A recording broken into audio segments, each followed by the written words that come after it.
What's up everybody, it's Critical. I just wanted to quickly toss my nutsack into this wiener pile with this war between YouTube and the Wall Street Journal. I wanted to explain to everyone why everyone's rightfully mad at Wall Street Journal, but also the real person behind the advertisers leaving YouTube isn't Wall Street Journal, it's this man right here. Here's the puppet master. Eric Feinberg, or Feinberg, I'm not quite sure how you pronounce it, but it doesn't matter because either way, I can do a play on words with it. Brace yourself. Here's Eric Everything's Not Feinberg on YouTube, or Eric Baron Fein Bears. Well shit, that one didn't come out as well as I thought it would in my head. But regardless, he's the man pulling the strings really. But first, before I talk about him, I want to talk about why everyone hates the Wall Street Journal right now.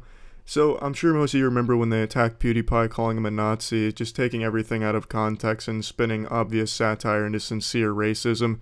And that blew up in their face. Most people saw that as horrible journalism and just a hit piece, which it truly was. But what this did is it showed the power Wall Street Journal possesses in the industry, because when they made that piece, PewDiePie lost Disney sponsorships, lost his show, he lost a lot of shit. So what this showed to Wall Street Journal is they have a lot of pull in this industry. And since YouTube is taking a lot of the old media audience, they wanted to fight back and try and retain that group, so they're going to paint this platform as a horrible racist platform and just where scum exists, which scares advertisers off of it. It's nothing new. It's the same tactic from when radio was losing its audience to television. You know, you demonize your competition so that way the audience stays with you. That's exactly what the Wall Street Journal has been doing by going to the advertisers and saying how bad this platform is and how all of their ads are on racist videos. Nothing but racism exists on YouTube. So, understandably, advertisers don't want to be associated with that, so they pull off of YouTube. Now, obviously, anyone that goes on YouTube knows that's not the case. However, it does point out a legitimate problem with YouTube. There is no screening for what advertisements get placed on what videos. There is some extremist and racist videos on YouTube that do have advertisements before them, and that's the fault of YouTube for not having a better system in place to prevent that from happening. Now, this is where Eric Fuckboy comes into play. What Eric has done is he's found a way to locate every single racist, extremist, homophobic, just awful video in existence on YouTube with ads in it. He found a way to track them, and what he's done is he's been able to present that to these advertisers and also hold Google hostage because he's patented his technique for finding these videos with the ads on them. Now, this would actually be a really righteous and very good cause if he wasn't such a dickbag. He's fucking literally holding his patented technology ransom. Google will have to pay him millions of dollars in order to find these videos with these racist, extremist content and ads playing on it. What this would do is if they could actually cut off the advertisements on those videos, that would remove a source of income for these horrible organizations. But this man doesn't really care. He's trying to flaunt around like he's some type of vigilante with this incredible technology, but what he's doing is he's just asking for money, otherwise he's going to keep it to himself. And with his patent, the way he has it set up, he says there's pretty much no way YouTube could find a workaround for doing the same thing his shit does, so he's just going to keep holding on to these videos and letting these terrorist organizations profit off of YouTube. Now this certainly doesn't sound like a hero to me. I must have missed the issues of Batman where he charges Gotham for his work. He's also an extremely narcissistic asshole. His Facebook has thousands of friends, but no one comments on any of his posts except for him to pat himself on the back. His Twitter feed was dead until a couple of days ago where he starts saying, oh, it's weird how advertisers are pulling off of YouTube. This is the man that's responsible for this huge exodus of advertisers, and he's a true fucking douchebag. So while the outrage at the Wall Street Journal is definitely justifiable, we're missing the biggest villain in this situation here.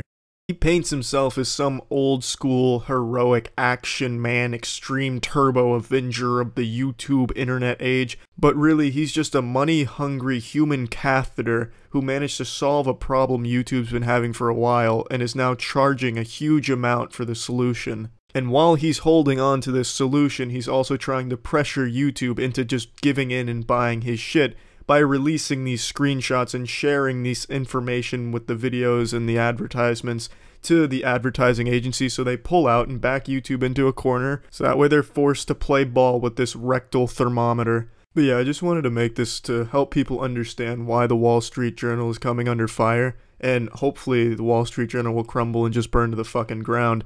But I also wanted to show who the real bad guy in this situation is. Now, I want to make this clear. I don't think he's a bad guy for solving this problem or charging for the solution. I feel he should have the right to charge for his hard work here.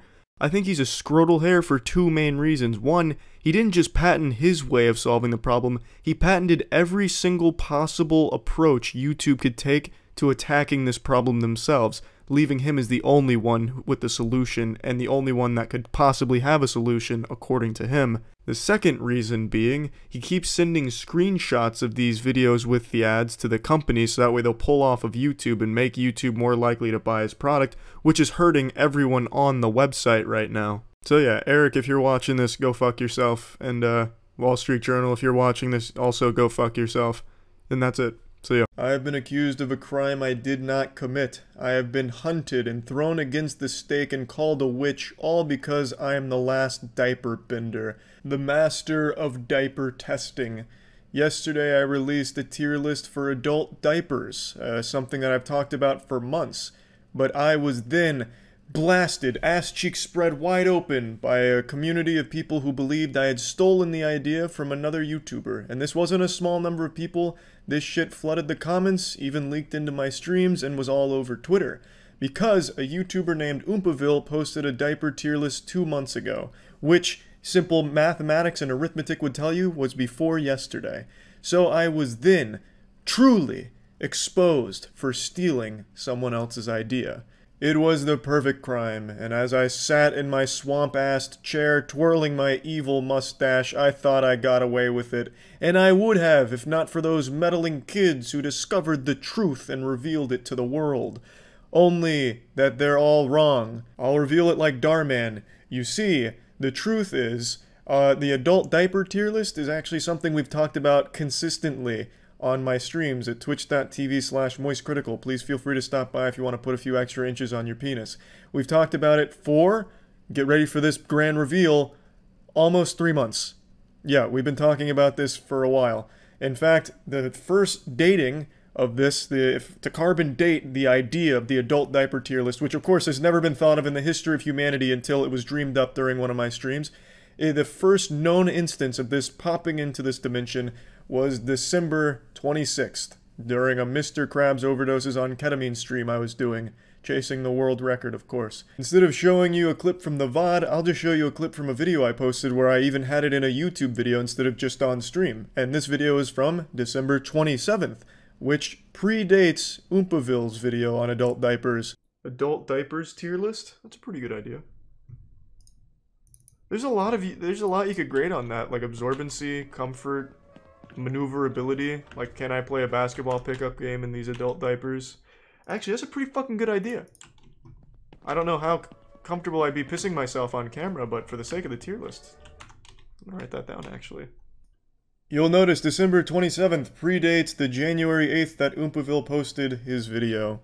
I actually knew Oompaville posted this video 2 months ago because people from stream told me that the idea was stolen, and I said, I don't give a fuck. I don't think there's any such thing as stealing an idea like this, because I thought we were over that phase of the internet where everyone was childish saying that only one person is allowed to make a video on anything. There's only one person allowed to put that flag in the ground and say, this is my content, anyone that does anything similar is stealing. I thought we were way beyond that. So I put the kibosh on that shit real quick and dismissed it. But for some reason, Oompaville and his community don't share that same sentiment. Oompaville posted this tweet saying, explain this, you know, comparing our two videos, which is clearly implying that I took his idea since his is first, and he also implies that I'm stealing his thumbnail since they're similar. I'll go ahead and defend that. This thumbnail for the adult diaper tier list is the exact same kind of thumbnail I use for every tier list ever. It's just a still from the video with a still image of part of the tier list. That's it. His is the same thing. It's just a really generic thumbnail. That's all there is to it. That's not that deep. He goes on in the tweet to say he was just joking, but no one in the tweet besides him picked up on the joke, including me when I first saw it. And most people just accused me of stealing, which then had a lot of his community go to my stream to accuse me of stealing, and a ton of people to go to the comments and make the same accusations. So it didn't really land if it was supposed to be a joke, and it's just now become like a drama thing where people are emailing me about it saying, why are you stealing content? You know, I thought you were above this. You criticize people for stealing shit all the time, and now you're doing it. You're just as bad as them, you hypocrite. It's frustrating. Adult diapers are being treated like this holy grail, this sacred artifact that only one man was allowed to touch, and he was Oompaville. And once he touched it, no one else was allowed to put their dirty little paws on it. And that's just unfortunate, considering this is something we talked about for months, and I just put it off until recently. Also, I want to make it clear, I have no problem with Oompaville, and I enjoyed his adult diaper tier list very much. But let's just go ahead and say, setting aside the fact that I didn't steal it from him, as is clearly proven by a video that predates his, but let's go ahead and say that didn't exist, and I made this adult diapers tier list because I enjoyed his so much, I also wanted to review adult diapers myself. What the fuck is the problem with that? I really thought we were beyond this. What's happening here is shit that happened back in like 2011, where when PewDiePie would play a game, if anyone else on YouTube played that game, they'd get mass disliked by PewDiePie fans, as if he owned the fucking game. Now we're going back to that mentality? That's so fucking silly. That is the dumbest shit. More than one person is allowed to make shit about a specific area, and a specific thing. Obviously, I'm not talking about people that just blatantly rip and steal content, going beat for beat, recreating someone else's content as their own. That's called plagiarism. That is completely different. At no point in any of our two videos do we really overlap doing the same shit or saying the same shit. It's very different content, all on adult diapers. I can't believe that we're having a fucking Diapergate conspiracy theory here about this shit, about who stole what, but here we are. That's just the internet these days. Anyway, that about covers that. Hopefully I've proven my innocence. I didn't have a lawyer here present to represent me, so I hope I did a decent enough job of defending myself here in this internet court. But yeah, that's about it. See ya. April 2000. I remember Kwebbelkop from a very long time ago. This guy used to be like one of the biggest when it comes to like gameplay videos and shit. And I hadn't thought of him in years. And I saw Sonny post this and just kept forgetting to watch it. And then as I was peeing, I saw it come up again. So I really want to see what happened. I checked his channel. Like, he still gets April like views. He has an audience, but I would wager a guess he's lost like 90% or 95% of his total viewer base. Because he used to average like 1 mil per video. He used to upload pretty much the exact same videos, and I guess something must have happened along the way. Because god damn. 5 million views. Oof. In the space of only 12 months, Kwebbelkop's viewership has fallen by roughly 90%, and we're going to outline every... That's what I speculated. I'm pretty good at eyeballing that kind of shit. I'm a YouTuber. I want to know more YouTubers. I want to get to know all the YouTubers. I want my friends to be YouTubers or people that are doing similar stuff. God, that sounds miserable. I don't know why people would only want to be surrounded by like-minded people. I can't stand that perspective. I think it's becoming more and more prevalent where people only want to be friends with everyone that shares the exact same opinions of them, and they can't be friends with people that think differently. Like, why would you want to be around people that are just like in the same career path, the same fucking thoughts as you, basically just like a goddamn clone of yourself? That sounds miserable. Just to always be locked in your own little echo chamber of sycophantic yes men, like it's just, ugh. I think that'd just be miserable. I really do. Evident after forming a YouTube trio known as Robust, which included Kwebbelkop alongside 2 other familiar faces, Jelly and Slogo Man. Count of Kwebbelkop, Jelly, and Slogo being the best piece of evidence for the success they'd find as a trio. In addition to— How are the other 2 doing? Before we go on, I don't know the other 2. I haven't heard of Jelly or Slogo. Let's take a peek. April 2000. Let's see if it's just Kwebbelkop. Oh, it's all of them. Holy shit. 23 million, he gets about the same views as Kwebbelkop, who's on a 90% decline. Actually, less than Kwebbelkop. So it really just must be a thing of, like, the games aren't as popular anymore, unless they really did something that ruined them. So far out of the 3 of them, it seems like Slogo's doing the best. People grow up. True. That's a big problem with making kids content. Your audience grows up, like, pretty quickly. I feel like things you watch when you're 14, you stop watching by the time you're, like, 16, maybe. But there's always going to be new kids coming into the mix. So you would always expect it to constantly, like, refresh itself, but I guess sometimes it just doesn't. Or, again, maybe something happened with this whole group. Not far enough, I was just curious. Kind of skipping ahead here in the manga. only, ensuring that the one daily video was always of the highest quality. Every day I worked on it. Every day I studied it. I watched tutorials. I read articles. I spoke to people. I practiced, and every day I mean, did you really need to? Like, what articles are you reading and what tutorials? Like, did you sign up for Jake Paul's seminar on how to be a YouTuber? Because this is all, like, really standard stuff. Unbeatable GTA 5, you lap, you lose. Fortnite vs. real life challenge. Saddest Fortnite, try not to cry. I mean, like, you didn't need to really invest into the education side of YouTubing. You kind of just went with whatever was on the Explore tab. For the audience. I was making videos that my audience loved watching, right? So I asked myself, what does my audience love the most? Each of those clips from Kwebbelkop's discussion on the Legitimately Watchtime podcast also displayed just how switched on he was in terms of personal development and the correct attitude required in order to grow a successful YouTube channel. So if he had the correct attitude and mindset in order, why after 5 years of gaining an extremely consistent 100 million views per month, did this number drop to between 5 and 15 million over the course of only a year? Woman, please respect our privacy, thank you, which was accompanied by a video approximately 1 year later, conveniently just pretty good post about it, I suppose, explaining the reason behind their breakup. Why did you guys break up? Well, as you guys might know, I'm from Amsterdam, the Netherlands, and Azzy is from Canada, and it was a long distance relationship. Once the honeymoon phase was over, we realized that we're two people from completely different places. However, it would still be a little far-fetched to blame Kwebbelkop's decline in viewership on nothing but this separation. Sure, he had one. Didn't they live together? Weird spot to pause this. Didn't they live together? I thought I vaguely recalled them living together. Like, long distance for 3.5 years. I mean, that's got to be a world record. Honestly, they should be very proud of that. Making that work for 3.5 years. That's a good run then. No shame there. 3.5 years on long distance. Fuck me, you made history. After 5 years of filming together, the robust trio being Kwebbelkop, Jelly, and Slogo would also slowly disintegrate. Oh no! Instead of playing with Geordie, who was busy making various Why I Left Jelly and Slogo, explaining that— That's the exact same thumbnail from the Azzy breakup.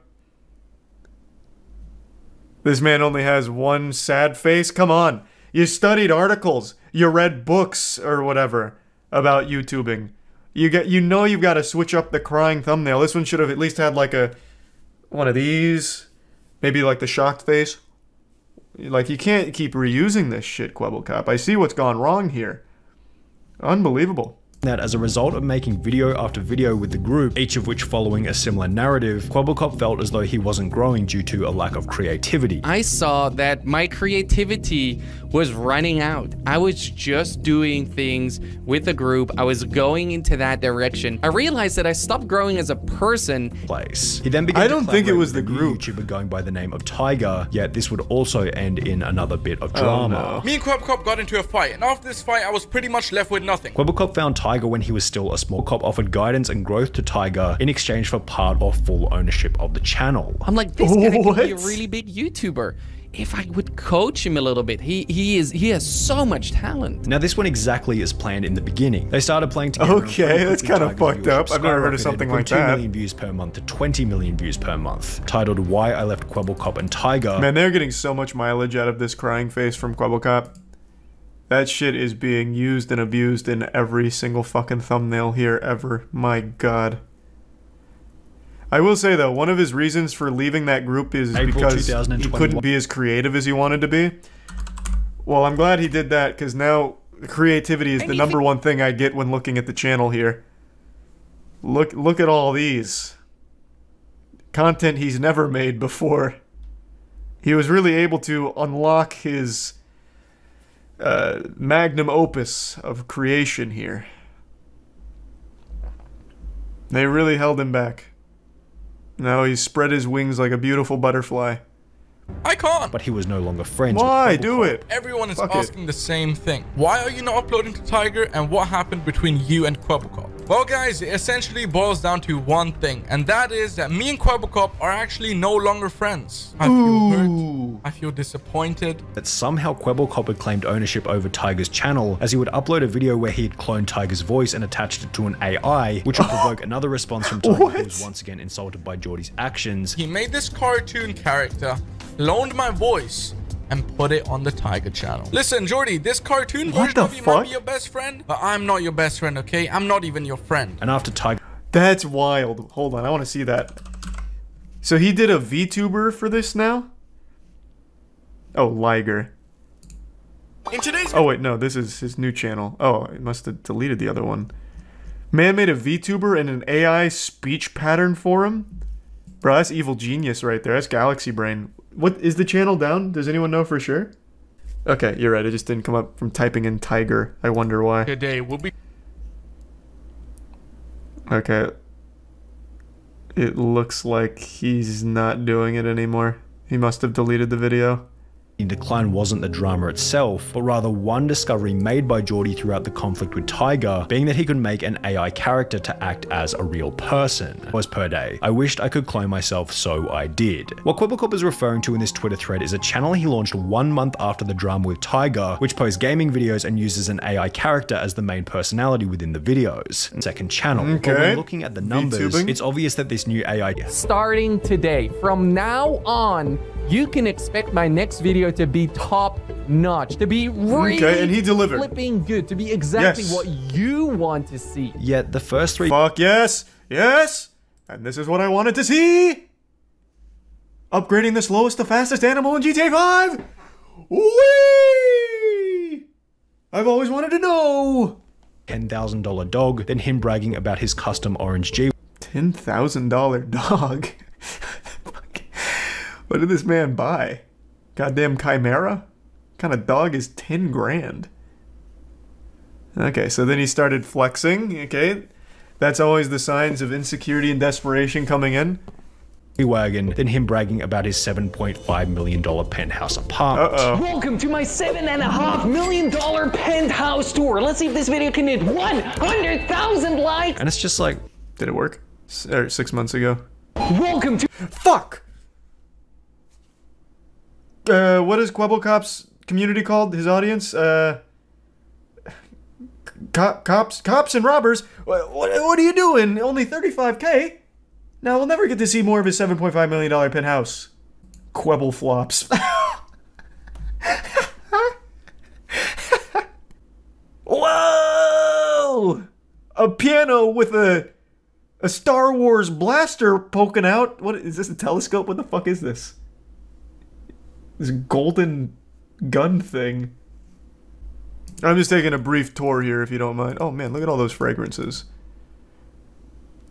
Ah, Terre de Hermes. This one's a replica. This one's not even the original. Okay, pour much? Yikes. Not even authentic. Why is this the most replayed? Because of this jar of urine? Oh, it's actually not this, it's the shower. You perverts. You Quibble flops. You perverts. I wanted to see him take a shower. Have some respect.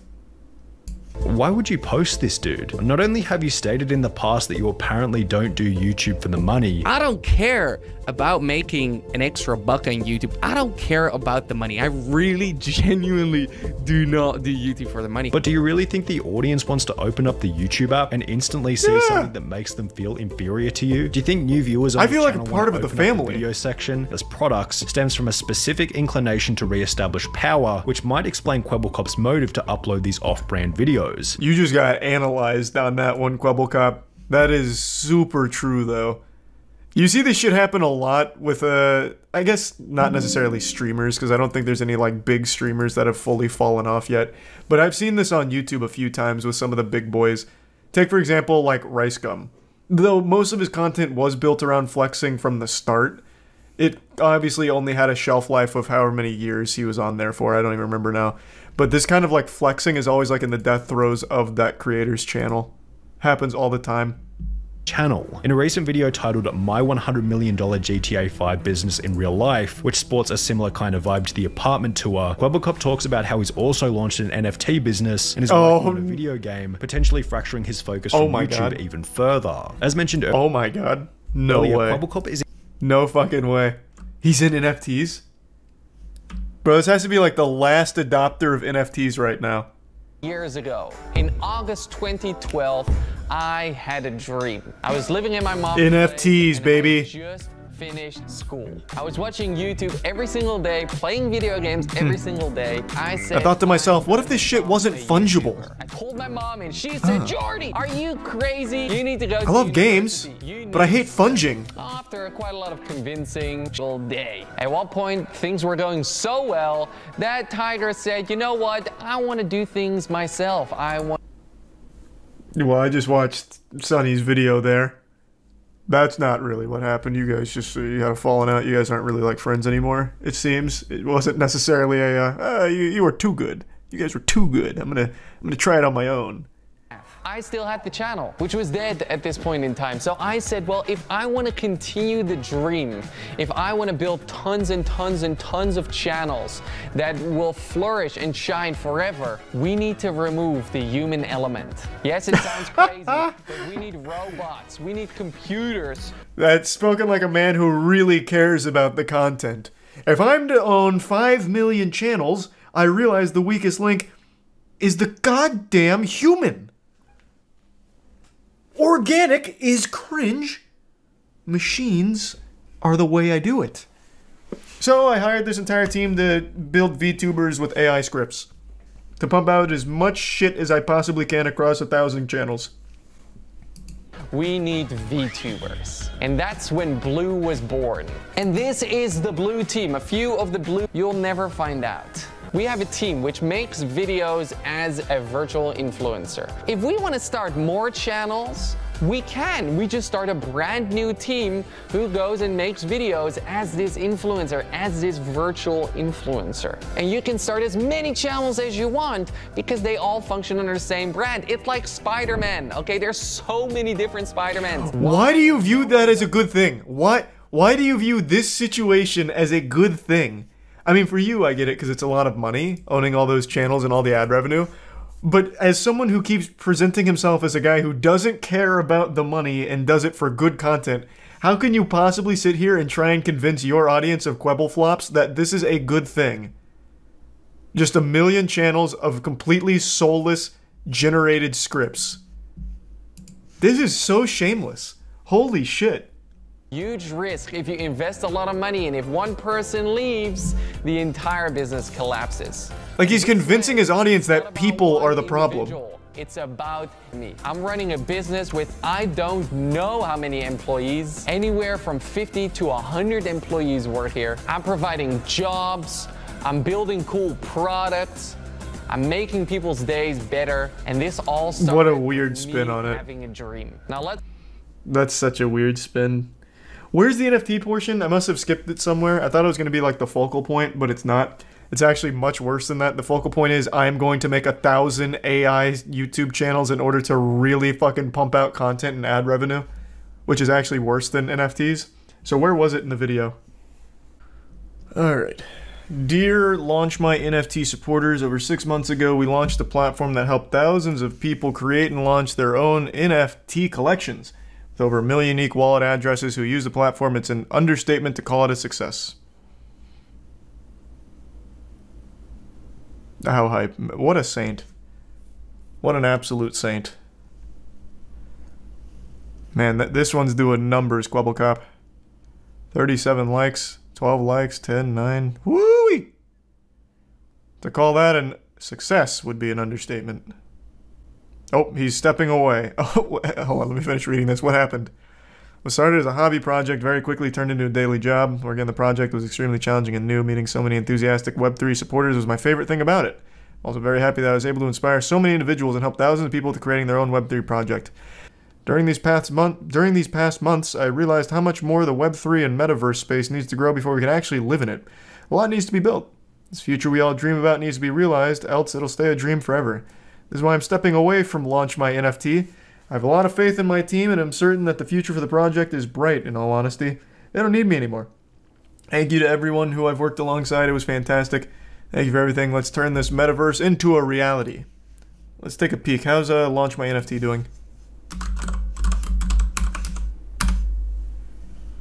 The largest NFT launchpad. It's so weird. Every single NFT adjacent site claims that they are the largest. 11K followers on Twitter. They might very well be the largest. God damn. Oh, that's a pretty wholesome comment. Oh, you can't. Oh, no, you can read it. I thought my webcam was blocking it for a sec. Hey, he took it on the chin like a champ. He wrote that comment from his spa. Yeah, let's not kid ourselves. I don't think that was actually him that wrote that. That was absolutely Blue or one of the other AI-generated content creators. But if it was actually Quebblecop, respect on him for that. This is a video that is long, long overdue. I am so tardy to this party. I've been sitting on this topic for so long it's got squatters' rights. This is like when they made Zoolander 2 15 years after Zoolander 1 and nobody cared about it. But I still just feel the need to finally mention the Illuminati situation. For most of 2023, Illuminati has been this constant source of agony. There was an unreal amount of information that has come out and continues to come out about Illuminati, all of which is very bad. And as a result, her career as a YouTuber has reached a screeching halt. Now, I'm sure a lot of you have kept up with it, at least to some capacity, because it's been a huge story for so long now, but I'll give you like the most basic rundown. Illuminati was a YouTube channel, well, is a YouTube channel. She continues to post even through this, this apocalyptic career destruction. Her channel is dedicated to making video essays, mainly on like a variety of topics. She was known for how quickly she gets out the video essays, and also them being pretty high quality still. She grew pretty quickly and got very big. I think at her peak she had around 1.7 million subscribers, and things were smooth sailing. She was popping off, constantly recommended in the algorithm to people.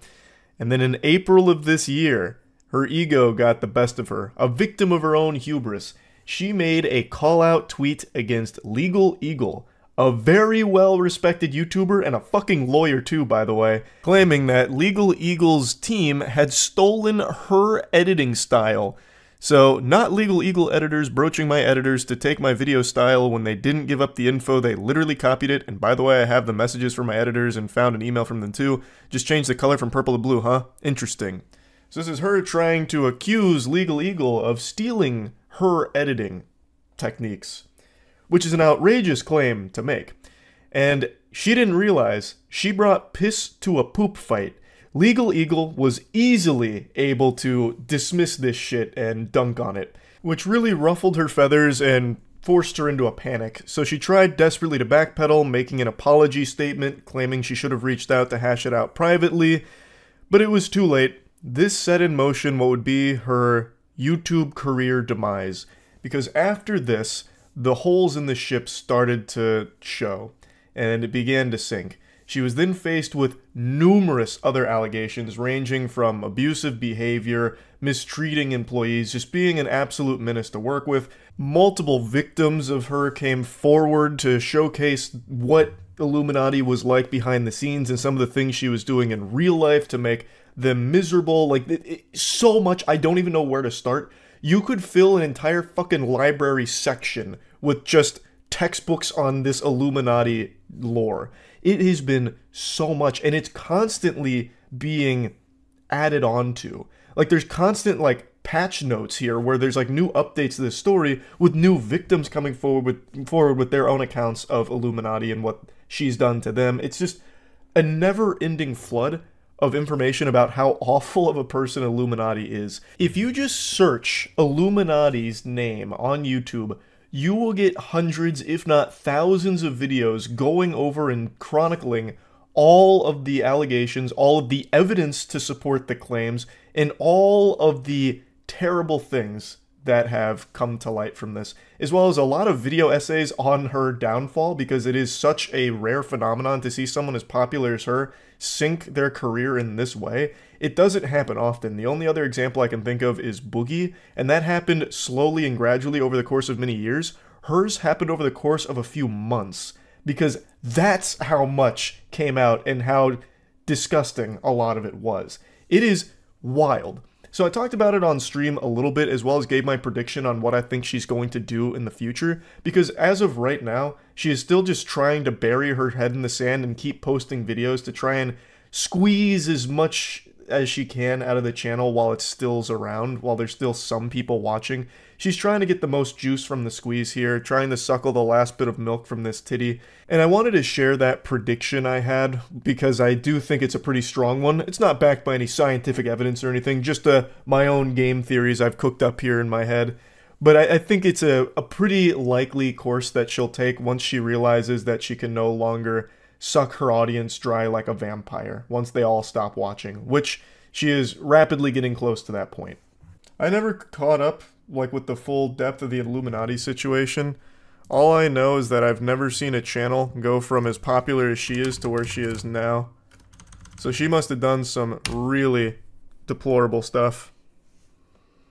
I know it started when she accused Legal Eagle of plagiarizing her editing style, got biblically fucking clowned on for it, and then from there a ton of people came forward revealing how toxic and mean she is behind the scenes. And then she recently had a whole special segment in H-Bomber's video on plagiarism, and then she also got an entire video from H-Bomber specifically on her plagiarism, because all the shit she does is basically lifted from like articles or documentaries. But other than that, I haven't dove into like the 5 or 6 hours worth of cumulative like trash she has done. It's a lot. But what's very interesting is she still continues posting as if nothing happened. So I wanted to... All she did was turn off comments and she just puts her head down and grinds, ignoring all of it. What if it's another AI YouTuber? That, I wouldn't be surprised. I feel like if anyone's gonna try and replace themselves with AI, it'll be Illuminati at this point because her name is mud. Like, she is ruined. Like, nobody, like, supports her. So, she would definitely stand to benefit from buying Kwebbelkop's AI Keys to the Kingdom and make herself an AI tuber. It's Sunny V2 with a voice changer. Yeah. Yeah, I'll make you a prediction. Here's what I think. I think Illuminati will continue this trajectory for maybe 6 more months tops. After that, she's going to start another channel using an AI voice model in order to keep doing these same kind of videos, but start fresh and hope people don't connect her to it. That's my guess. Because before all of this came to light, she was getting like 100 to 300k views per video. Then everyone learned that she's an absolute insufferable person that's done horrible things, apparently. And now no one watches her. But if she did the same shtick with an AI voice on a fresh channel, she'd probably get away with it. Like I just said, it is so much to cover. I never even took the full plunge. It's just, she's this reoccurring villain. Every 3 weeks or so, there's new information about something fucked up she's done or is doing.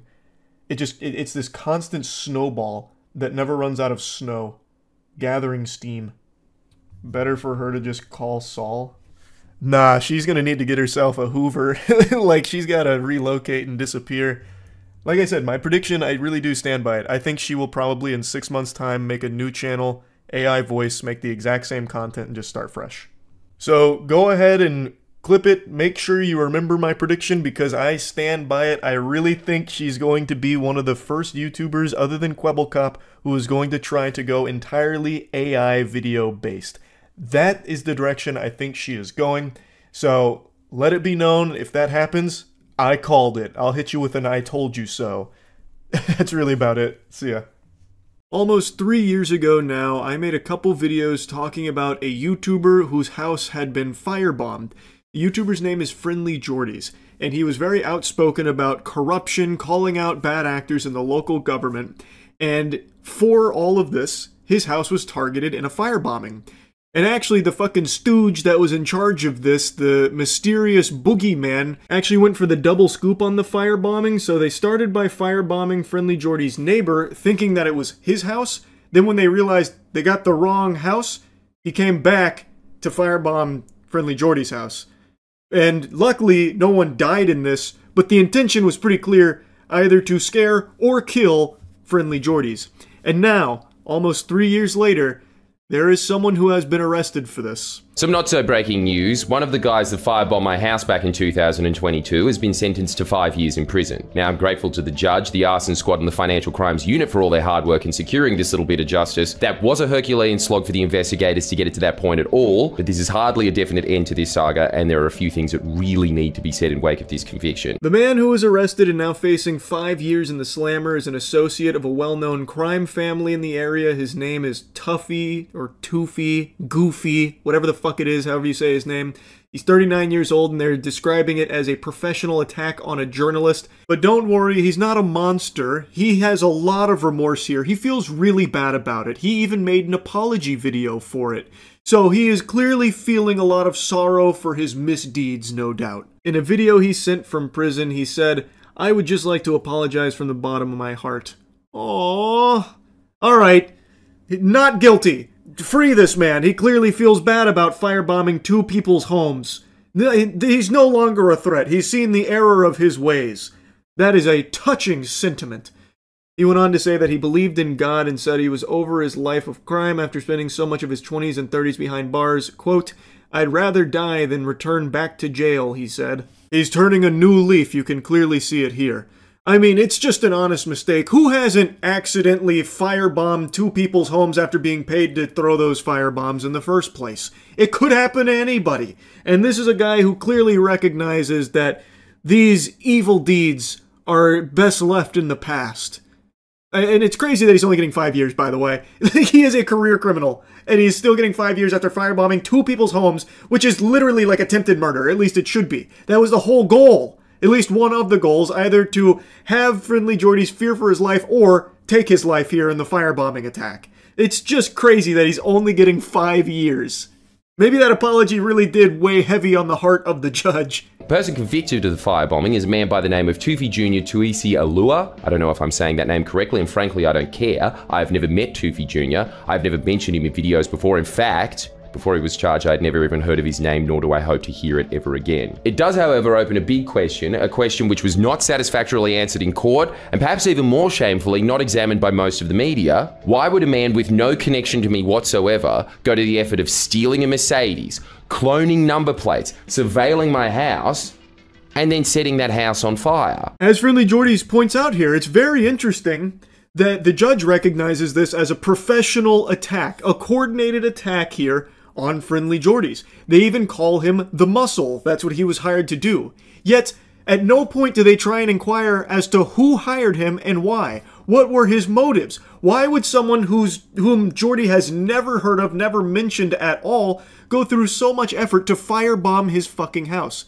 That's awfully strange, right? Isn't that a little weird? They fully recognize that this was a paid, planned attack on Friendly Jordy's, yet don't bother to try and uncover who planned and paid for this attack. It wasn't just some random act of violence where this guy just had 2 firebombs sitting on his passenger seat from, last Halloween where he won his, the pyro from TF2 or something, and he decided, all right, I'll just throw these 2 firebombs over here. This was clearly a planned attack, and they recognize that, yet don't even give the slightest smidgen of effort to try and figure out who's behind it. That definitely smells a bit fishy. I think I know the answer.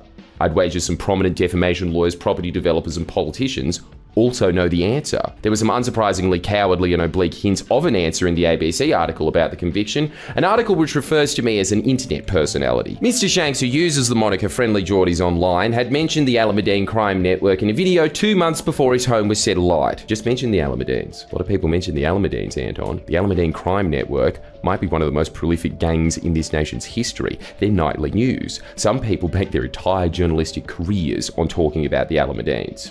They don't get their houses burnt down. How characteristically low from the ABC, especially when even the judge labelled the firebombing as, quote, a professional attack on a journalist. Anton here acts as if it was a coincidence after reading out a BuzzFeed article on a stream. I found this fascinating. What Jordy's is mentioning here is that some journalists, like the one he's pointing out, are making the insinuation that because Jordy's has mentioned the Alameddine crime family before, prior to his house being set ablaze, that maybe it's not a coinky-dink. Maybe the two are related.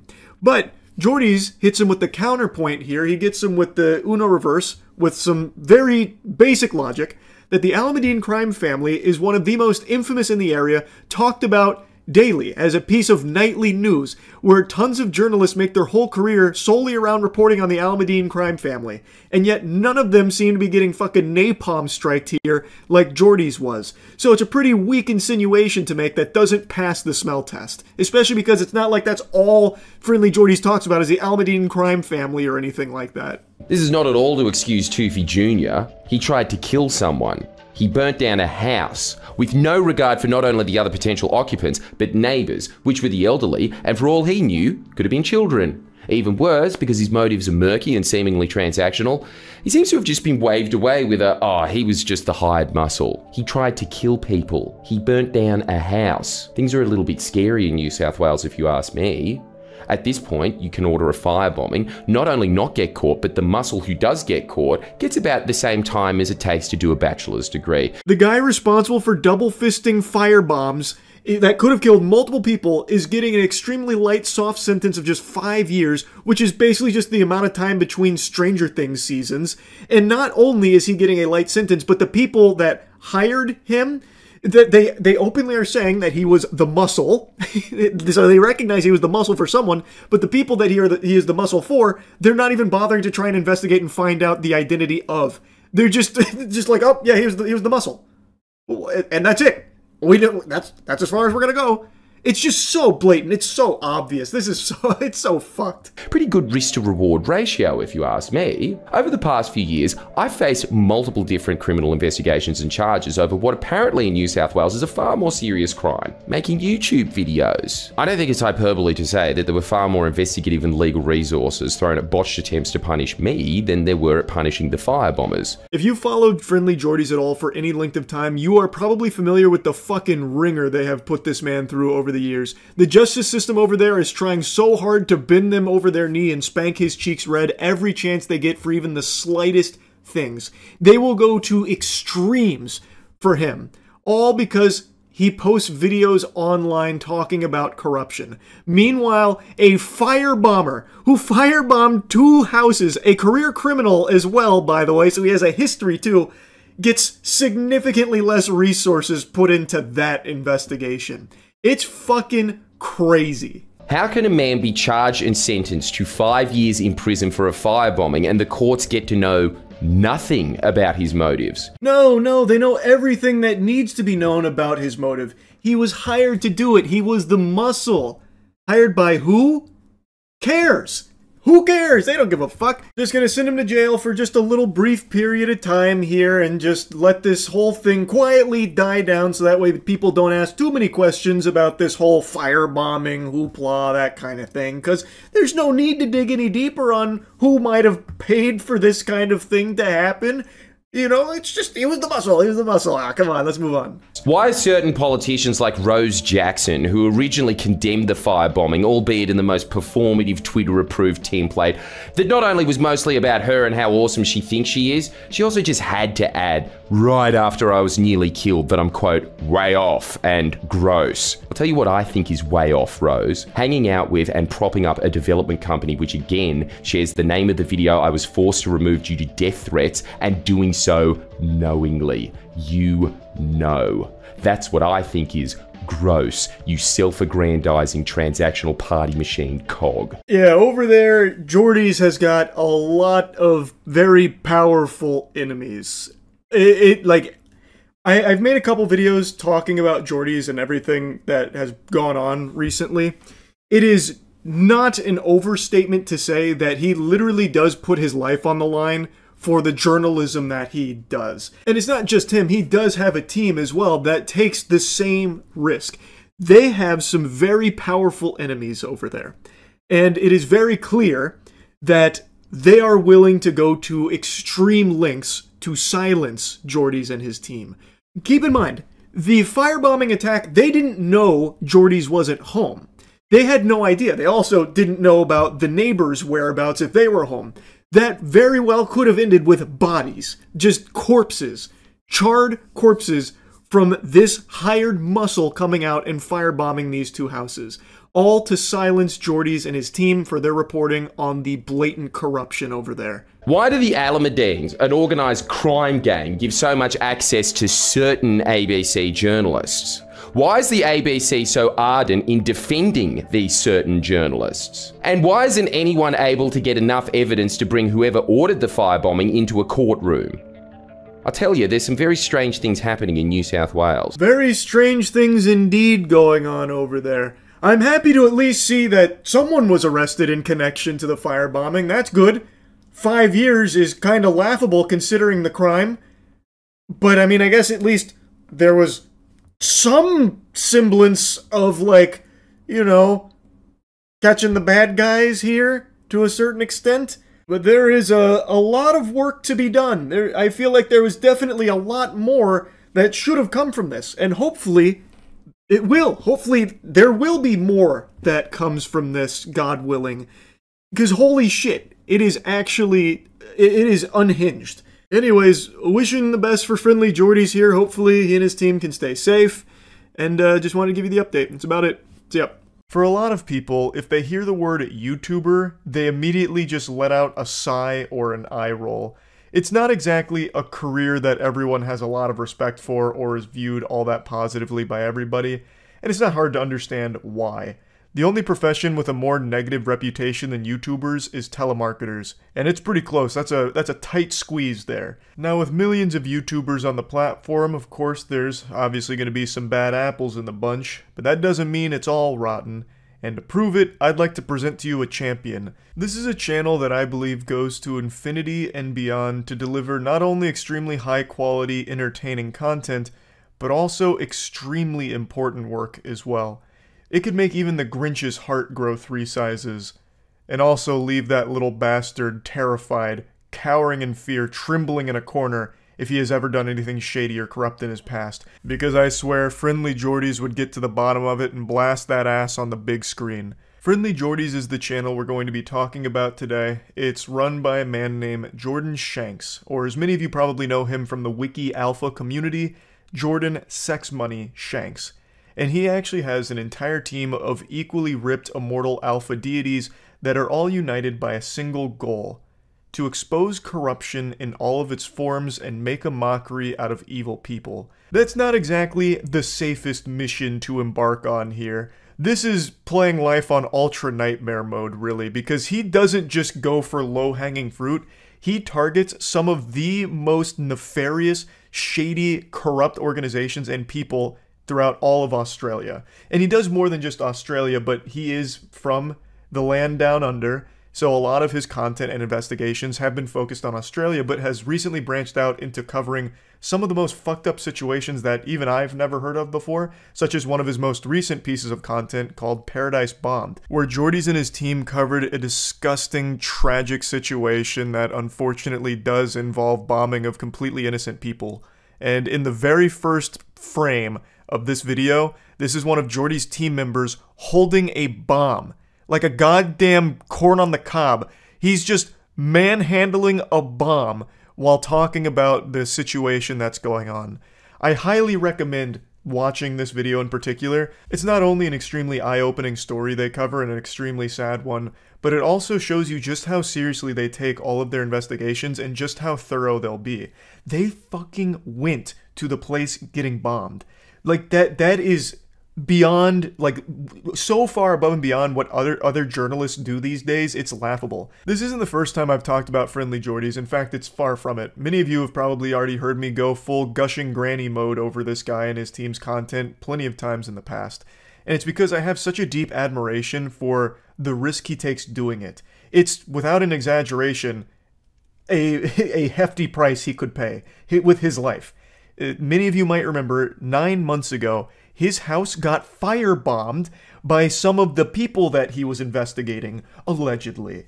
His house got firebombed, but not only that, his neighbor's house got firebombed because the goddamn turbo-Illuminati Cronenbergian homunculi that were trying to hunt down and execute Friendly Jordies couldn't quite figure out which of the 2 houses was Jordies, so they ended up firebombing his neighbors, and then came back to try and finish the job by firebombing his house the following day.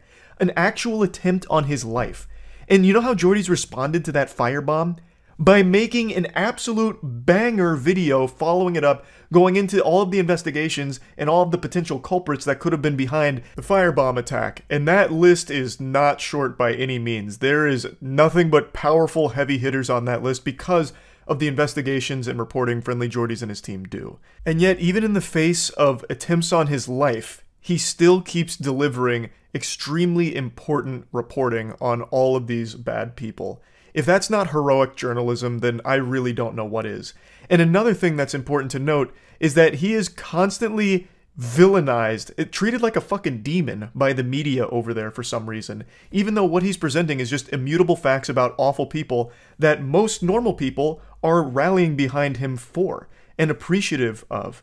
He and his team do great work, is the point I'm getting at, and it comes at a great cost to both his safety and the safety of his team. Jordan isn't the only member of his team that's been targeted by some powerful organizations. Another member of his team had a very famous incident where they were wrestled down and a lot of other bad things happening around them, arrested, investigated for like terrorism, all over a bunch of baloney.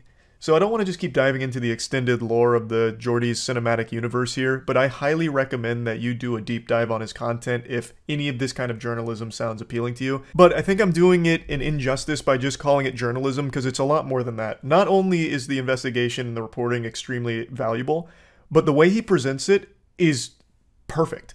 He and his team also spend a ton of time crafting really entertaining skits or going hog wild to commit to a bit. So in one of his investigations, he was, this is my favorite, he was doing a deep dive on everything related to a guy named John Barilaro. Eventually this culminated with him finding out that John Barilaro actually rents his very expensive property as an Airbnb. So Jordies, in this very public feud, this wasn't the first time he was investigating Barilaro, in a very public feud, a bunch of back and forth spitting on each other, Jordies just books it for a little while, which has to be a massive security problem. John Barilaro was not some nobody, nothing burger of a person. He had so much fucking power, and he's just renting out his estate for anyone to go in and snoop. A second house that's so big, it has a second and third house on it. Like Mars's 2 moons that just got attracted into its gravitational pull. And might I just say, those spare houses are real nice, Giovanni. Yeah, I'm talking directly to you now. Because as you've probably gathered, or haven't because you're that dumb, I'm filming at your estate. And I want you to be the first to know that I f***ed in both your guest houses. Putting the fear of God in Barilaro right there. He'll never be able to have a peaceful night of sleep again, wondering if there's still Jordan Shanks' DNA just leaving a big old wet spot somewhere in there that hasn't been cleaned by as many assistants. It's amazing. Of an actual fucking just checkmate W move from Jordies here. Just blowing him a kiss saying, "Big McThankies from McShankies, I had sex in your guest houses, and Lord only knows what else went on within those walls." It's so entertaining, and yet presents an extremely important investigation about some fucked up shit. Like, he and his team do outstanding work. I can't stress it enough. And another journalist I've talked about a lot, who's also a YouTuber, is CoffeeZilla. I also very highly and often sing his praises. And you know what? CoffeeZilla and Friendly Jordies just did a collaboration. The two of them just investigated an Australian crypto scammer named Brian King Legend, which is the most beautiful Xbox Live gamer tag of a fake name ever. And together, the two of them tag teamed him and gave him a fucking full-blown spit roast. So, the CoffeeZilla posted part 1 of that investigation, and Friendly Jordies posted part 2. And in Jordies' investigation, he does something similar to what he did with Barilaro. He goes to try and directly confront the person that they've investigated to, you know, not only meme on them a bit, but also just try and talk to them about this whole thing. Try and understand how someone could be so fucking evil. This crypto scammer made off with tons and tons of money, oodles of doubloons, all at the expense of real, normal people that trusted him with thousands upon thousands of dollars in his crypto projects. Real victims losing real money, and a real evil douchebag making all of the money. And it's a great investigation, it's an absolute fucking slam dunk on this piece of shit, and it's very fucking entertaining. So I just really wanted to talk about Friendly Jordies today because it is an example of a YouTuber I think that is just doing exceptional work that I think transcends just being a YouTuber. His reporting, his investigative journalism, and his style of presenting the information is entirely unique and super valuable. So in case anyone wasn't aware of him, I just wanted to just talk about it a bit. That's really it. See ya.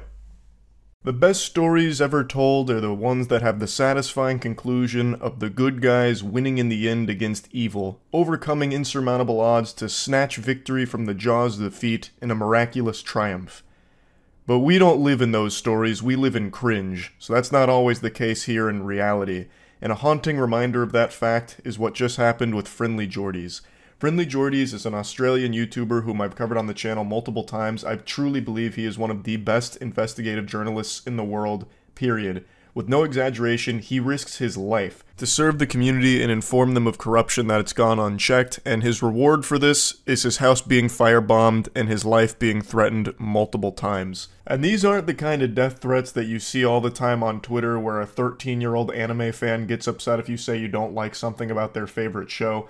These are death threats from an organized group of criminals with a very scary history and a track record of already trying to murder Jordan Shanks, Friendly Jordies. They fucking firebombed his house. Well, actually, they firebombed his neighbor's house because the absolute goobers got it wrong the first time and then came back to try and finish the job by firebombing his actual residence.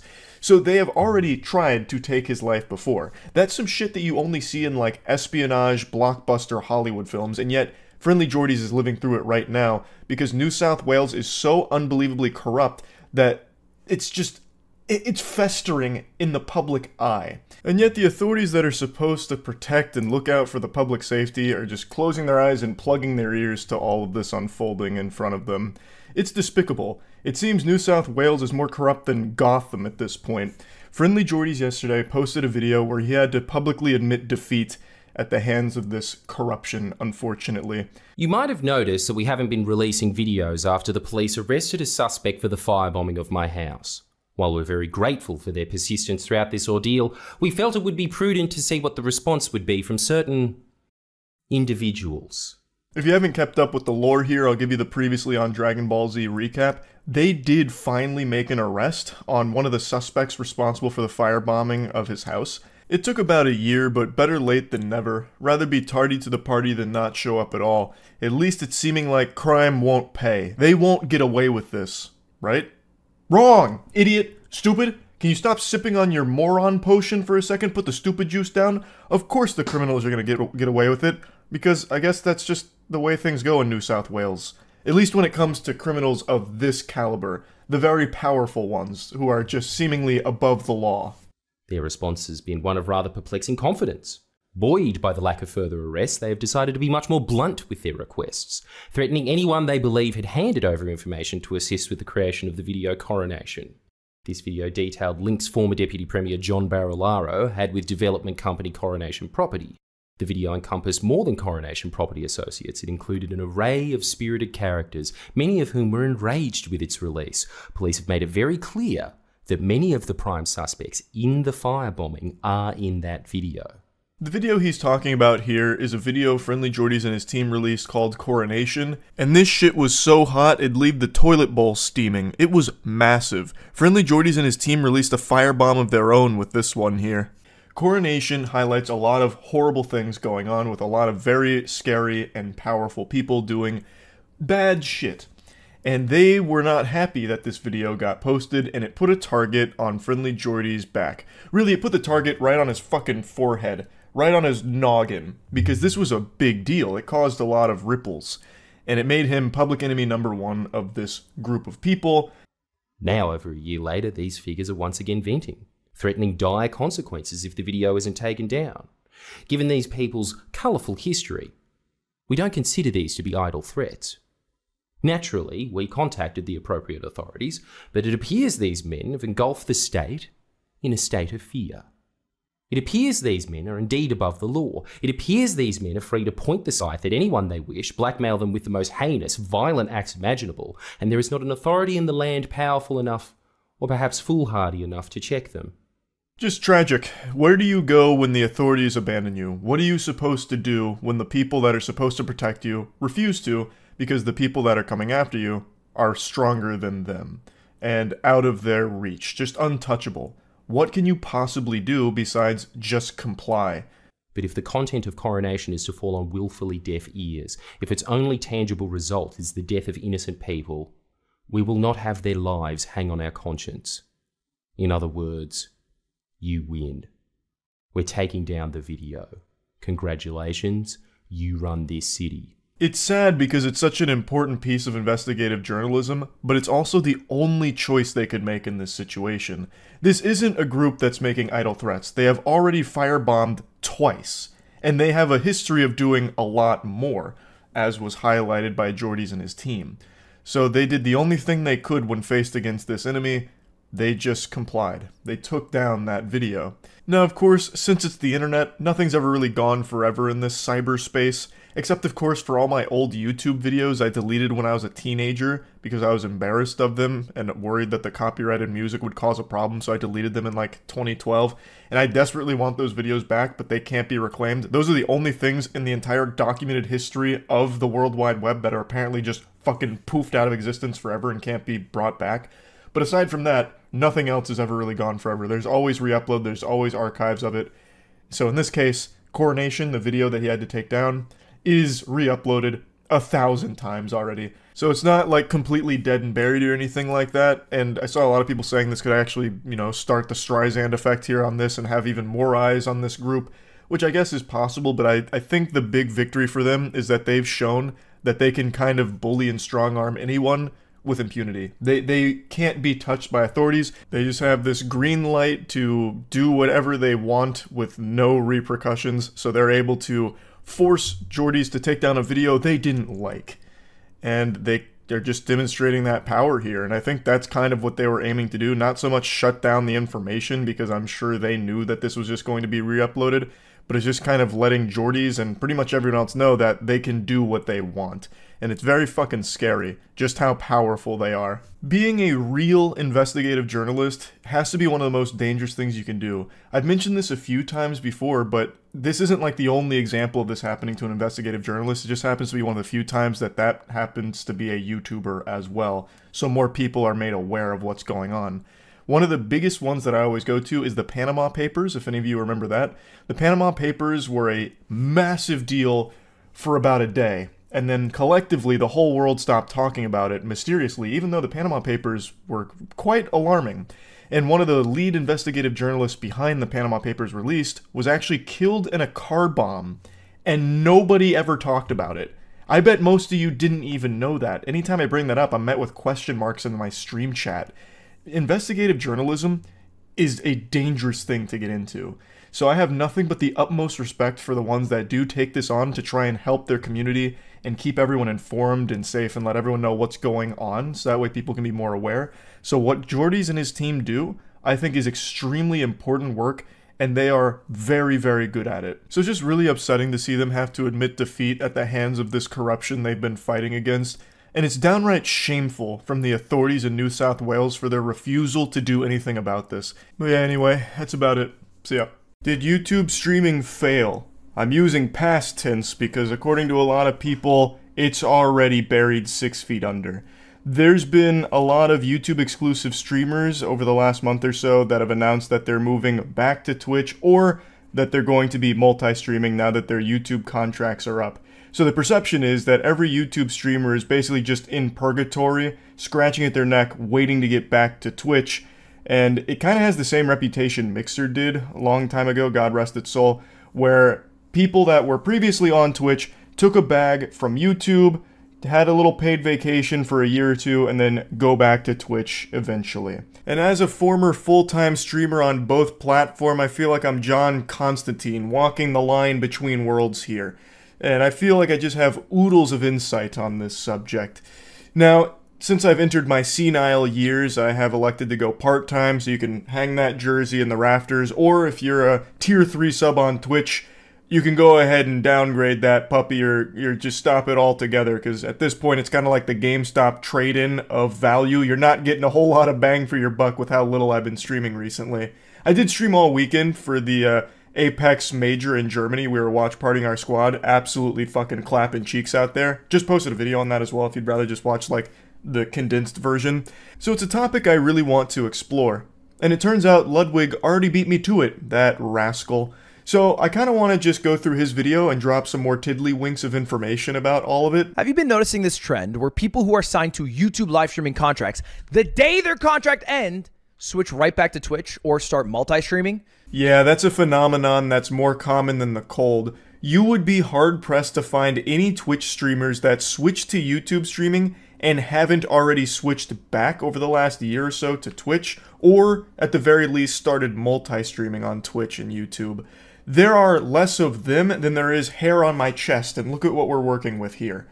Everyone seemingly that switched to YouTube streaming, either through YouTube contracts or through Twitch's fumbling over the last couple of years with like some policy changes as well as like some platform direction that people were upset with, have over the last year or so switched back. Because Twitch started to find their footing again with some of the changes and changing things around, like reverting a couple of things, as well as YouTube no longer doing streaming contracts. So it seems like everyone's flooding back to Twitch the second they can. YouTube and YouTube Live not changing isn't because they move slow. It's because YouTube Live isn't a priority for YouTube. But your friends that went to YouTube are all coming back, Sushi. Yes. Yeah. Dan Clancy, cool as a cucumber here. I'm actually shocked he didn't have a cigar in his mouth delivering this little speech. Like, he's basically just dancing on the grave of YouTube's reputation in the public eye. There was a time when everyone, myself included, thought YouTube was going to be a real threat to Twitch's market share. Because Twitch has had the streaming ecosystem in a titty twister for years. They've had the nipple clamps on those honkers. And YouTube started to get a lot of momentum with streamers that were native to Twitch switching to YouTube even without a contract. But it seems most streamers grew tired of YouTube doing absolutely nothing besides letting the streaming element of their site wither, fester, and die. So pretty much all of them have switched back to Twitch at this point, except for the ones that are still under contract or banned from Twitch. But there was a moment where it really did seem like YouTube was encroaching on Twitch's stranglehold on the industry. And at the height of this, Dan Clancy was interviewed asking, are they panicking? Are they worried about Twitch users switching to rival platforms? Is Twitch going to do anything to keep users and streamers on their site? It was also public knowledge at this time that Twitch had completely stopped doing contracts for even their biggest streamers. They just put the kibosh on contracts entirely. And Dan Clancy just said nope. In fact, he encouraged everyone to try alternatives. Like, if they want to stream on YouTube and Kick, go for it. Go hog wild. He said that he believed that all of them would be back to Twitch because he believed in the platform being the best that streaming had to offer. And it seems like his bet has paid off so far. Like Luigi, he won without having to do anything. It seems most streamers that went to other platforms are all starting to flock back to Twitch. You know, when Myth ended his YouTube contract, I believe he took a break. He stopped streaming on YouTube. Lily, the moment her contract ended, switched back over to Twitch. Dr. Lupo, when his contract ended, started multi-streaming. I mean, shit, Tim the Tatman today said he was going to start multi-streaming on Twitch and YouTube. And look, his viewership is better on Twitch after 3 years, I think, on YouTube than it is right now on YouTube. And that's a pretty crazy thing. So the perception and the fear for a lot of streamers was if they left Twitch, if they ever decided to come back, their viewership wouldn't be what it once was, or their sub count would be significantly lower. But time and time again, it seems like that's just not the case.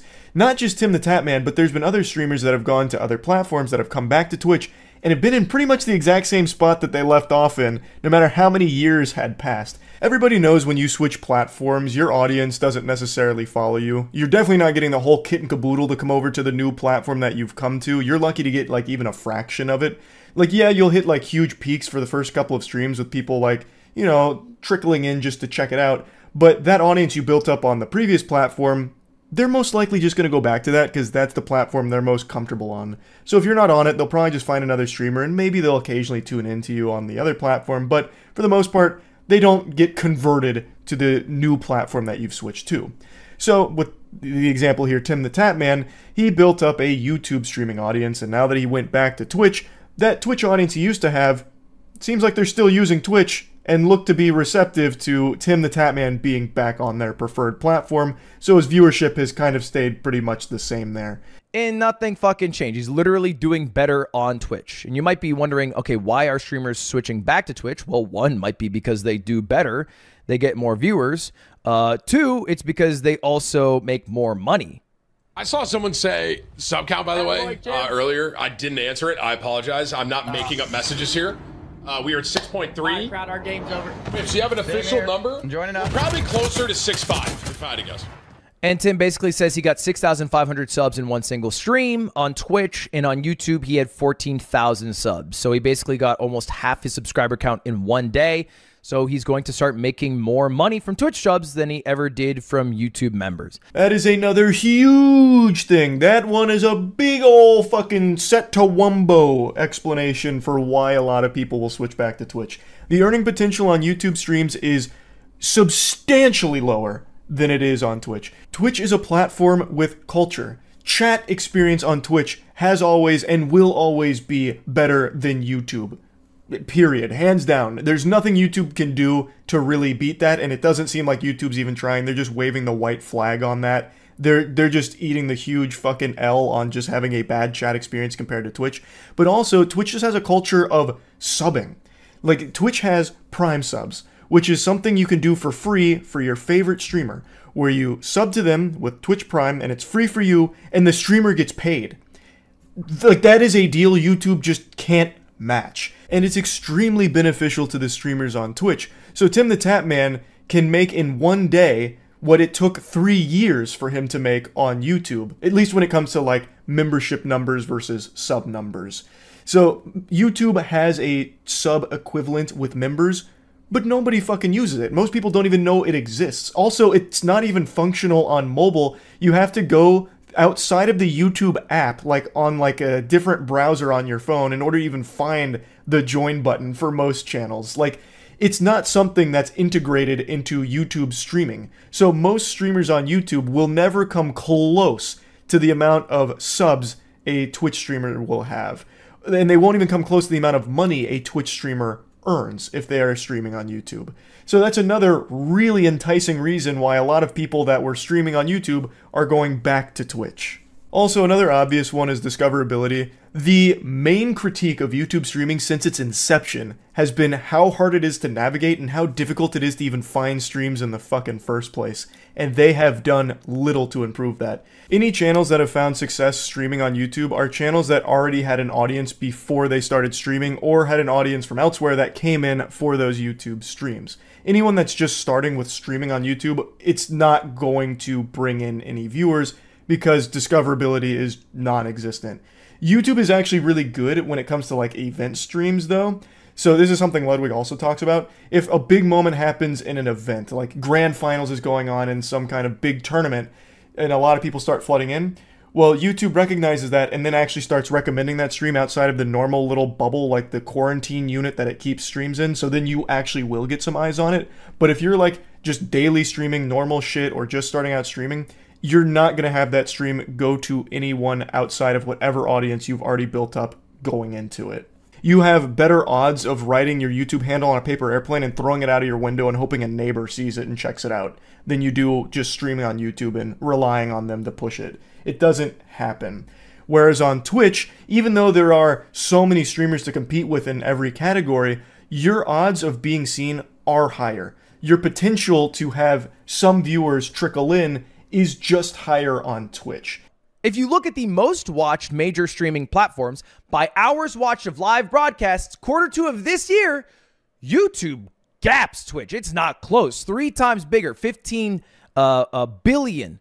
However, that doesn't exactly tell the full story. Because if you look at this, you also have to include, you know, some people like YouTube's biggest live streamer by hours watched, which is not iShowSpeed. It is Lo-Fi Girl. Yeah, so just looking at the cold, hard Carfax here, looking at these numbers, taking a peek under the hood, it looks like on the surface YouTube is slapping Twitch around when it comes to these numbers. But it's really not. Because these numbers are bloated just by the sheer volume of streams that are going on that are just literally always on. So like Lo-Fi Girl, probably the biggest stream in the world when it comes to watch hours. Like, the watch time on that is absurd because it's 24/7 nonstop with tens of thousands of viewers that are idly just listening to it in the background or have it on while they sleep. So it's not like the healthiest number that they have here. It's just the biggest one. So it doesn't really tell the full story. And Lud also mentions some other very, very popular streams on YouTube that really inflate the fuck out of those numbers. Things like Lo-Fi Girl or videos playing on loop, or what there's a bunch of on YouTube Live, which is scams. In fact, one of the biggest live streams right now on YouTube is Tesla, except it's not Tesla. It is a scam account with 20,000 subscribers with 86,000 bots watching to give it some credibility. So people click on it who aren't part of the bot number, and then they scan this code, and then they lose all of their crypto. Do not scan this code. I'm showing this as an example of YouTube's corrupt botting problem. If anybody actually scanned that QR code from Ludwig's video, I believe that it is now Ludwig's responsibility to pay you back for all of your lost crypto. He is liable now because Ludwig scammed you. I had the decency to censor the scam QR code. I'm just being a little goofster. If anyone actually scans that QR code and loses all their crypto, they 100% deserve it for being an unfathomably stupid buffoon. I will never be able to wrap my head around who actually falls for those. I truly don't understand it. Like, I know the default answer is like old people. I don't believe that because they probably don't have crypto in the first place. But anyway, what Ludwig is highlighting here is that these scams have tons and tons of viewership, last for quite a long time, thus bump those numbers up on the YouTube streaming hours. And they're not real. Like, you can probably find 10 of these streams going on right now. Like, that also tells me the scam must be pretty successful. There must be some people falling for it. I don't know how, you absolute imbeciles, but there's tons of them happening all the time, inflating those numbers, and YouTube doesn't do anything about it, it doesn't seem. Like actual streamers, actual people who are streaming video games. Well, then the contest becomes a lot more fair. And there's still a lot of huge streamers. I mean, look, Steak right now is live with 41,000 viewers. That is massive. That is a huge stream. When you look at the actual streams going on with real sentient human beings behind them, the number gets a lot lower than you would expect given the huge number that you can see in the data. Especially when you look at gaming in particular, the number there is lower than Twitch. Twitch is beating them like my meat in that department. So if I were to rephrase the question, is YouTube live streaming a failure? In America? In English-speaking countries? Kind of. Yeah, maybe a little bit. They're not doing as well as people thought they would. Across the world? Fuck no. They're doing amazing. They are crushing. And you know this is true if you watch VTubers. VTubers crush on YouTube, man. All of Asia seems to prefer YouTube for a live streaming platform, and it makes sense. And this is something I've been saying for a while as well. Internationally, YouTube streaming is huge, but in America, it's definitely second fiddle to Twitch. The biggest breakout star on YouTube streaming is obviously iShowSpeed. But outside of Speed, all the other big English-speaking streamers are on Twitch. But internationally, YouTube's doing very well. Ludwig also gave an example about how Twitch abandoned South Korea recently, so there's just a lot of places that are preferring YouTube for streaming outside of America. And another thing, YouTube's player is just better than Twitch's. You can rewind the stream if you want to, the bitrate is higher, the streams look better. So if you're someone that just likes to kick back and watch a stream and not really interact at all, YouTube's player is going to be very enticing and probably going to be the preferred platform for you. But a lot of people who watch streaming because they like the interactive element of it. And that's where Twitch destroys YouTube. It has an entire culture to its chat. So a lot of people, well, I'm not even going to say a lot of people, everybody prefers the Twitch chat experience. Like, there's very few people that like the YouTube chat experience because there really isn't one. Like, even going to the biggest streams, you're not going to see a whole lot going on in the chat aside from like some spam here and there. But on Twitch, you'll see like entire discussions happening in chat or like a bunch of like inside jokes and all kinds of shit that just makes it feel like a real community as opposed to on YouTube's chat experience. Overall, I have a similar takeaway as Ludwig when it comes to whether or not YouTube streaming is a failure. Overall, it's not because it's doing so well internationally, but when it comes to English-speaking streaming content, it definitely is well behind Twitch. Yes, it is gaining a little bit, but more and more streamers are just switching back to Twitch. A lot of the influx came from seeing big streamers come to YouTube and people following that path, and now that even more are going back to Twitch, I think that's going to continue to happen. But yeah, it doesn't mean YouTube streaming as a whole is dead or a complete failure. It just really lost all of its footing in America. I do, however, disagree with Ludwig on a pretty big thing, which is multi-streaming. I started multi-streaming almost a year ago now, and I actually think it was an incredibly good decision, and one that I still believe is a very smart decision for many streamers regardless of their size. Ludwig believes that multi-streaming isn't great because it makes your viewers spread out. So it basically splits them, splinters them between two platforms, which makes it very difficult to reach the consistently high highs of some of like the top streamers on Twitch. By being married to one platform in particular, you can cultivate that audience and grow it there, so that way you're at the top of those categories consistently, like on Twitch or something, so you'll keep getting new viewers and reach insane peak viewership, because as more people find you, more people talk about you, and it just keeps feeding that fire, as opposed to having a lower number on that platform because some of the viewers are watching you on a different platform, so then not as many people are seeing it and talking about it. And, like, I get the point, but I do think that being on two different platforms is reaching two different audiences. And I think that's pretty clear looking at, like, Tim the Tatman here, right? Like, his YouTube number is lower than his Twitch number, even though he started as a Twitch streamer and spent 3 years as a YouTube streamer. It's pretty clear that those have to be different viewers that are being reached. And I think there's a lot of value in that. For one, I think it's better for viewers because you give them the option to watch you on their favorite platform. So the viewers that prefer YouTube can watch you there if they want like the better player, or they can watch you on Twitch if they want the better interactive experience with chat. And I think it's good for the streamer too because you're reaching two separate audiences at the same time. The YouTube audience and the Twitch audience, yes, there's definitely going to be overlap, but it's not like it's the same audience on both platforms that's been fractured. It's two separate ones, and I think there's definitely benefits there, because if he wasn't multi-streaming, for example, he was only on Twitch, the 11,000 people on YouTube that were watching Tim might not be watching him on Twitch, so he'd stay at 17,000 over there and completely miss out on 11,000 eyeballs from YouTube.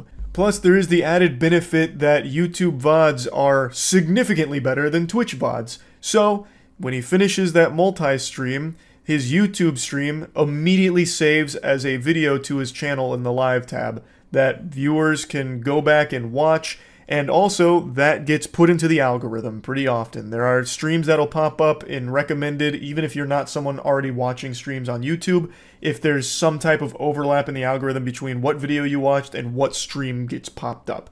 So it also helps you in that regard, reaching a new audience that maybe found you through a VOD and then chooses to watch you on YouTube.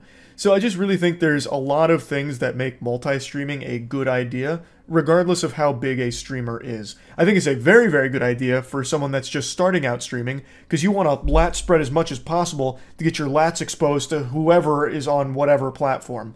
Just spreading your wings as far and wide as they can go on as many platforms as you can, I think is great for anyone that's just starting with streaming. Which I know Ludwig does agree with. He mentions that, and he also mentions that multi-streaming is optimal for events. He thinks that's the one that makes the most sense, and he's right. Multi-streaming events is a great idea because it puts the event in front of so many other eyeballs. But I do really think it's a very viable strategy for just daily, consistent streamers as well. It just puts your content to more people, and I don't think it necessarily fractures your viewership all that much, because I really am starting to believe there isn't a ton of overlap between Twitch viewers and YouTube viewers. I think they stay in their own pockets with their preferred platforms, so I don't even think you take a huge viewership hit when you start multi-streaming. When I started multi-streaming, I was averaging like 11 or 12,000 viewers on Twitch, and then I started multi-streaming, and then my average on Twitch went down to like 8 or 9,000, so it was a little bit, but then I gained about 15,000 on YouTube. So, you know, it really doesn't seem like it's that big of a trade-off when it comes to multi-streaming. I really think it's more positives than negatives. But anyway, I just wanted to yap about this as a part-time streamer, just kind of wanted to weigh in here. That's about it. See ya.